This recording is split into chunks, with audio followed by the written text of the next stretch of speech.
இரண்டாம் கட்ட வேட்பாளர் பட்டியல் இன்று வெளியாவதற்கான வாய்ப்பு இருப்பதாக சொல்லப்பட்டிருக்கிறது. இதில் ஆந்திரா, கர்நாடகா, மகாராஷ்டிரா உள்ளிட்ட மாநிலங்களுக்கான வேட்பாளர்கள் அறிவிக்கப்படுவதற்கான வாய்ப்பு இருக்கிறது என்றும் சொல்லப்பட்டிருக்கிறது. கூடுதல் விவரங்களை நம்முடைய சிறப்பு செய்தியாளர் வேல்முருகனிடம் கேட்கலாம். வேல்முருகன், இந்த இரண்டாம் கட்ட பட்டியலுடைய முக்கியத்துவம் என்ன?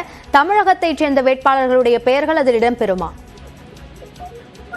நிச்சயமாக அம்மையா, தொடர்ச்சியாக தற்போது ஏற்கனவே முதற்கட்ட வேட்பாளர் பட்டியல பாஜக சார்பில் கடந்த சில தினங்களுக்கு முன்னதாக வெளியிட்டனர். இந்த பட்டியல கிட்டத்தட்ட 195 வேட்பாளர்களுக்கு மேலாக இடம்பெற்றிருந்தாலும் கூட தமிழகத்தினுடைய வேட்பாளர் பட்டியல், குறிப்பாக பாஜக வேட்பாளர்கள் இடம்பெறவில்லை. இந்த நிலையில இன்று இரண்டாவது கட்ட வேட்பாளர் பட்டியல இன்று டெல்லியில் பாஜக சார்பில் வெளியிட வாய்ப்பிருப்பதாக கூறப்படுகிறது. அந்த அடிப்படையில பாஜகவை சார்ந்த தமிழ்நாட்டு வேட்பாளர் பட்டியல் இந்த பட்டியலில் இடம்பெற வாய்ப்பிருப்பதாக முதற்கட்ட தகவல்கள் கிடைத்திருக்கிறது. குறிப்பாக கர்நாடகா, ஆந்திரா, அதே போல மகாராஷ்டிரா உள்ளிட்ட மாநிலங்களுக்கும் தற்போது இந்த வேட்பாளர் பட்டியல் சேர்ந்து வெளியாகும் என்று கூறப்பட்டிருக்கிறது. தமிழ்நாட்டை பொறுத்தளவிற்கு தற்போதுதான் பாஜக அந்த கூட்டணி வியூகங்களை வகுத்து அதற்கான தொகுதி பங்கீடு பேச்சுவார்த்தையில இறங்கி இருக்கிறார்கள். இந்த நிலையில குறிப்பாக 10க்கும் உட்பட்ட வேட்பாளர் பட்டியல் அப்படிங்கிறது இந்த பட்டியலில் இடம்பெற வாய்ப்பு இருப்பதாக கூறப்படுகிறது. ஏற்கனவே நாம் ஒரு சில வேட்பாளர்கள் யார் யார் அப்படிங்கிற மாதிரியான தகவல்கள்